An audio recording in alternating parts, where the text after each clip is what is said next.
Hey folks, meteorologist Tyler Eliason. Appreciate you checking in with us as always. Obviously tension high with what happened with Ian across the state of Florida. So you see a storm form in the southwestern Gulf and it's like, where's this thing going, right? The last couple days, as we've told you all along, despite this being in a precarious spot for us this time of the year when you would expect things to be shooting north and east, the steering flow is just not set up at all for that.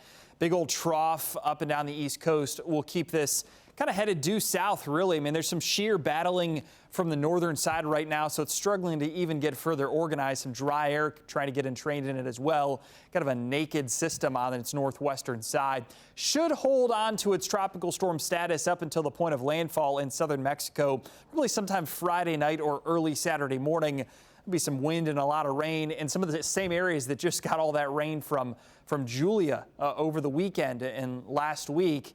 Yeah, this is kind of a piece of that energy that formed into Tropical Storm Karl. So more rain headed into parts of Central America and again, southern Mexico. So that is summing up Karl, not an issue for us. And really, as you get these fronts kind of coming off the East Coast and down through Florida and down through the Gulf more frequently, the second half of October really diminishes in activity quite a bit, at least potential for a storm headed towards the U.S. Not to say it can't happen. We've had storms well into November, but for now, we're just kind of set up with a big blocking setup over much of the southeast as fronts continue to push south. Always do have to watch those fronts kind of getting into the Western Caribbean and the Gulf.